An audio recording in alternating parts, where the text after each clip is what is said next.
Hey guys, welcome back to my channel. So lately, I've been diving a lot more into 3D printing.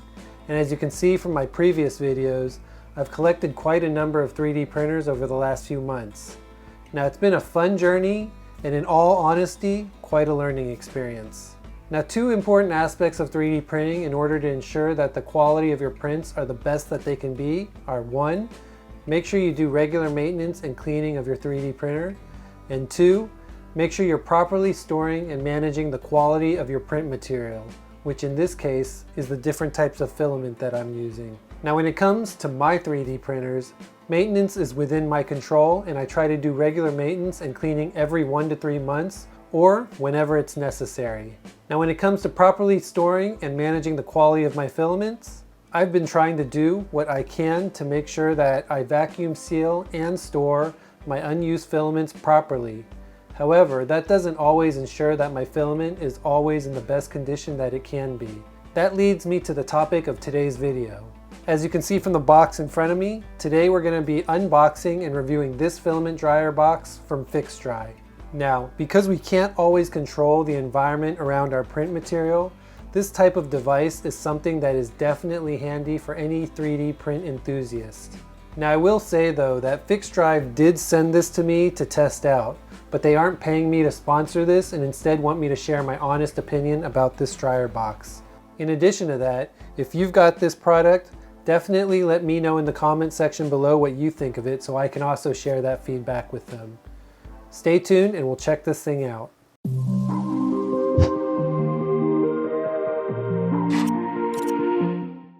Okay, so like I said previously, I've been vacuum sealing my print material with packets of desiccant in order to maintain the quality of all my filament.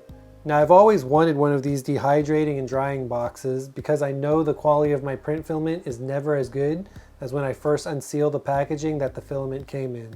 Now as most of you know that have been following this channel, I do live in Texas, so we can get pretty humid out here.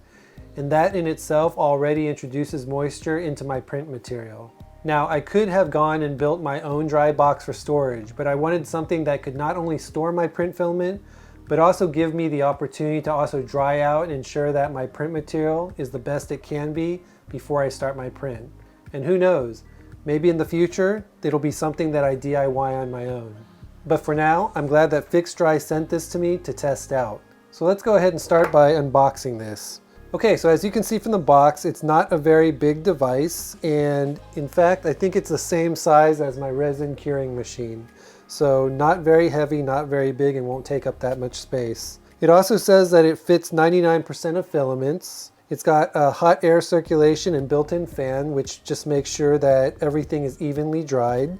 It's got a real-time humidity monitor. It's got PTC heating and infinite adjustable temperatures, so you can adjust it for different types of filament or to make it drier or a little bit more humid or moist, your filament, so you can control the temperature and the dryness of your filament.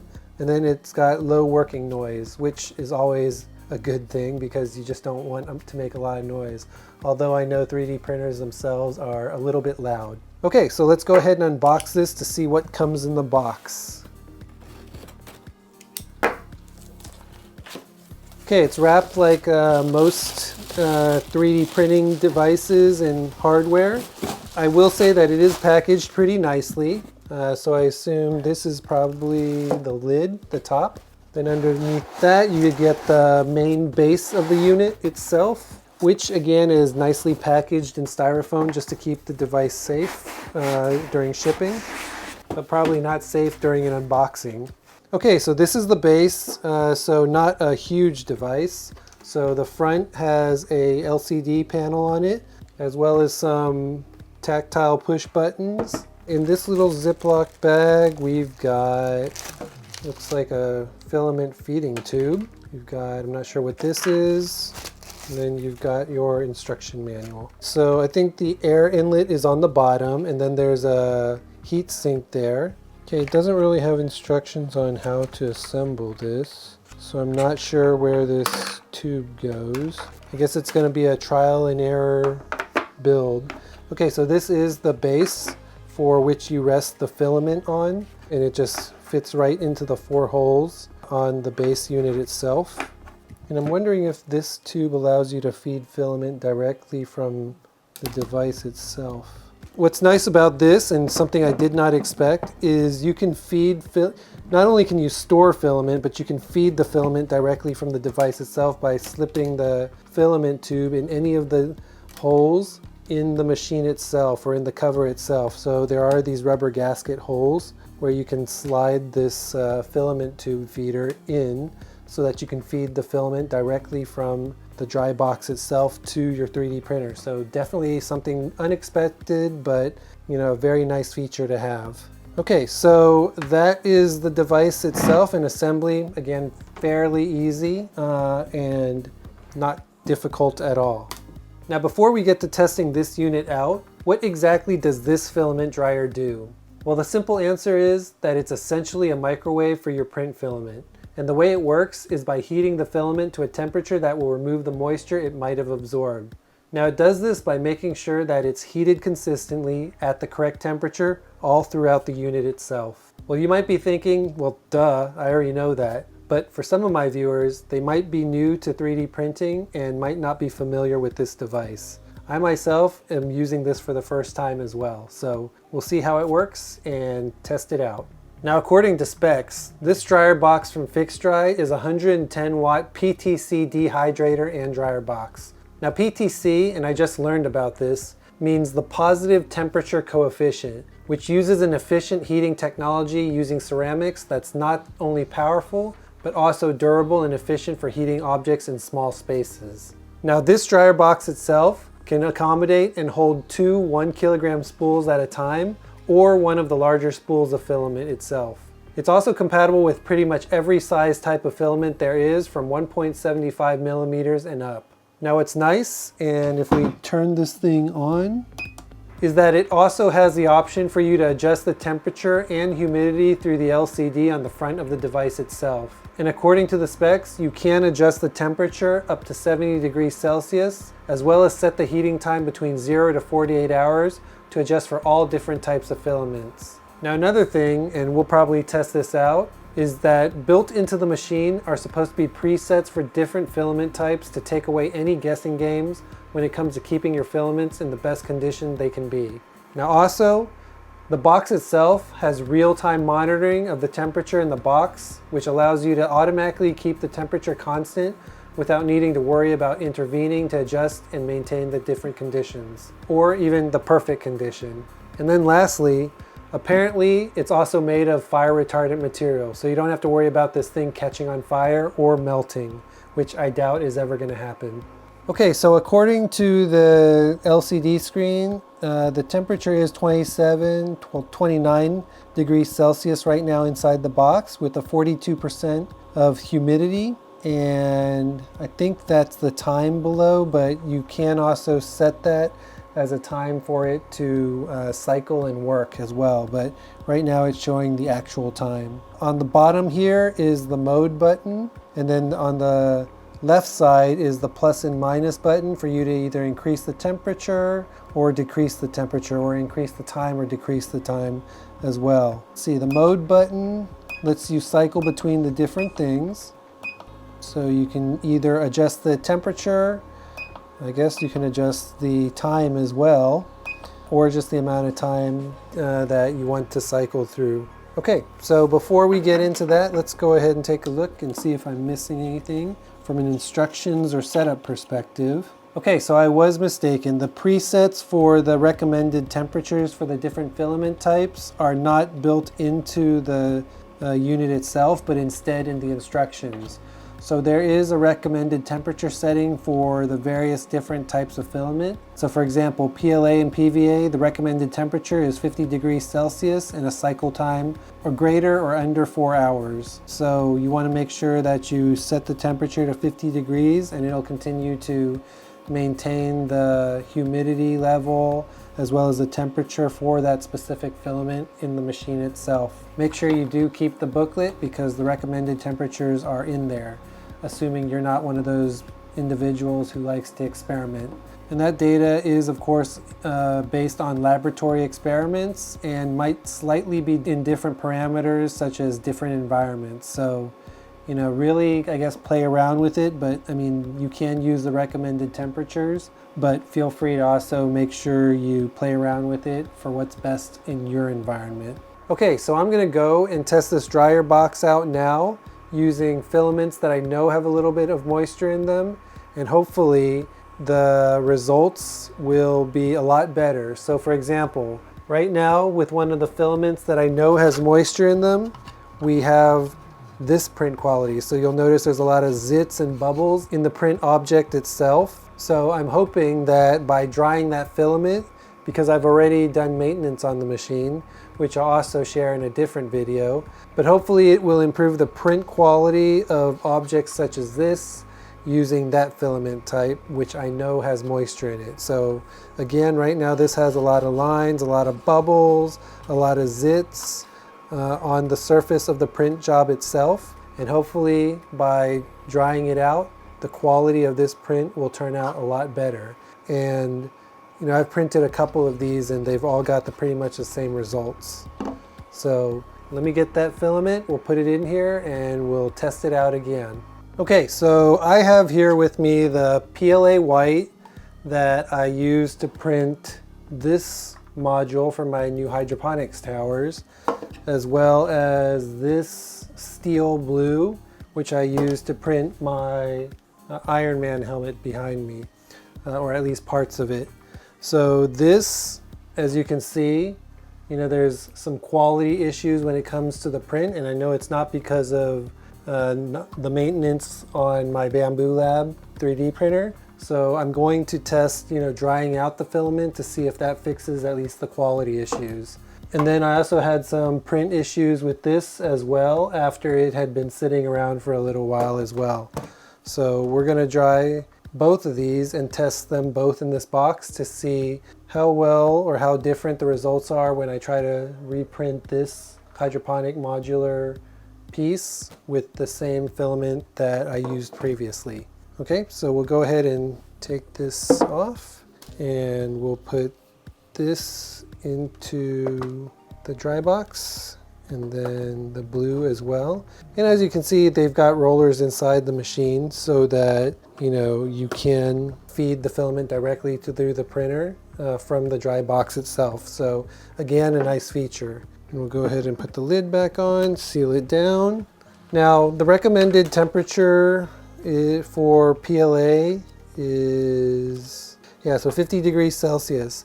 So that's another thing to consider. If you're gonna put filament into this dry box, you need to make sure that you're putting the same types of filament. So for example, you can't put a PLA roll and a PETG roll in here because both of them have different temperatures or different recommended temperatures that you should dry them out and heat them at. So PLA is at 50 degrees Celsius, while the recommended temperature for PETG is 65 degrees Celsius. So quite a bit of difference. The timing is also different as well. So for PLA specifically, it's either 4 or more hours. So basically we'll just leave this in here because once I'm done printing, I still want to make sure that I'm keeping the temperature, the right temperature for the filament itself. So let's go ahead and power this thing on. Then we are going to switch this up to 50 and it's already set. So we'll just leave that on and it'll start to heat up to the correct temperature. And one thing to note, I mean, it said this thing was completely quiet. I wouldn't say it's completely quiet. It's still got a little bit of noise from the fan underneath. So it is not completely quiet, but it is definitely not as loud as the 3D printers themselves. I'm not sure if you can actually hear it, but it's definitely got some noise to it, but nothing that's too disturbing. Okay, so we'll just let this thing heat up to the appropriate temperature. Right now it's at 34 degrees Celsius and a humidity level of 34%. So we'll see how this works and how well it does. Okay, so I did set it to 4 hours and it is counting down if you look at the clock. So I started at 4 minutes and now it's at 3 minutes and 59 seconds. We will just come back when this thing is at the right temperature and then go from there. Okay, so I left this dry box to do its thing overnight, and it looks like it's done drying. In fact, I think it's already cooled down to normal room temperature, but we're gonna go ahead and try the newly dried filament and print the same module and see what the results are to see if it got any better, and then we'll go from there. Okay, so let's just take out the filament. And then we'll place it in the AMS and feed the filament through, and then we'll test the print. Okay, so we'll let that do its thing. We'll let it print, and then we'll come back and check out the results. Okay, so it is done printing now. Let's go ahead and check out the results for the new print. Okay, so definitely a lot better quality. So as you can see, a lot less bubbles, a lot less zits, and just overall just a better print quality from the dried filament. There are still a few strings and a few little minor hiccups, but I think that's basically something that I can fix through settings or just, you know, regular maintenance of the printer, cleaning it a little bit, cleaning the tip a little bit. But overall, definitely a huge improvement to the previous print and what that looks like. So I'd say the filament dry box did a great job. Now I'm going to continue to keep testing this because I want to make sure that the dry box was the thing that actually improved the overall print quality, because when it comes to print quality, it can be a number of things that impacts the overall print quality. But based on this test, it seems to definitely have helped the print quality of at least this module. Now, one thing that you should expect and that I would recommend is to plan your prints ahead of time, because it will take time for this dryer box to work and dry out your filament. In my case, I just left it overnight and then came back and did my print this morning, which I guess you can see the results. But also, you know, you just want to make sure that you give your filament the opportunity to dry out and for the machine to do its work. Anyways, if you're in the market for a dryer box, I definitely recommend this one from Fixdry. It seems to do what it's supposed to do when it comes to drying out the filament. But in addition to that, you know, it can store up to 2 different sets of filament. So that's a nice thing as well. And you don't necessarily have to just use this when you need to dry out your filament, but you can use it as a way to store your filament as well. And it doesn't take too much space. Now, it is a little bit louder than I expected, but that's not a big thing, especially when you've got 3D printers next to it that are going to be even louder than this. So if you're interested, I will leave a link to it in the description section below. This thing retails for about $120 on Amazon, but right now there is an instant $20 off. So at $100, I think this is a great deal and nothing too big, especially if you are a 3D print enthusiast. And to make this an even sweeter deal for my viewers, Fixdry has given me a code to give you for an additional 10% off. All you need to do is enter the code CHRIS6. So that's Chris and the number 6 to get an additional 10% off your order. So go ahead and jump on that deal right now if you've been interested in wanting to get one of these for yourself. So after my initial review of the dry box from Fixdry, and just based on the results themselves, I would recommend, if you are just getting into the hobby of 3D printing, to pick one of these dryer boxes up from Fixdry. It does really make a difference in the quality of the print and even the quality of your filament, and at a very nominal price. Plus, right now, you also get that additional 10% off using my coupon code if you act right now. So definitely recommend this, and I'm glad that I actually have it as a part of my accessories for 3D printing. The build quality of the machine is actually pretty good, and it does seal pretty airtight. I also like the fact that you can use it as a storage for all of your filament and feed it directly to the 3D printer. Now, after this review, if you are interested in buying one of these dryer boxes from Fixdry, I will leave a link to Fixdry's website where you can get an additional 10% off if you use my coupon code. I'll also leave a link to it on Amazon where you can get it for the same price using an instant $10 off coupon. Anyways, I hope you enjoyed and found this video helpful. Now, I'm going to continue to play with this dryer box to see how much better I can improve the quality of my filaments. and just learn more about this unit itself. You'll probably see me using this in some of my future 3D print videos, so definitely make sure you also ring that bell icon to get notified when I post new content. Until next time, see ya.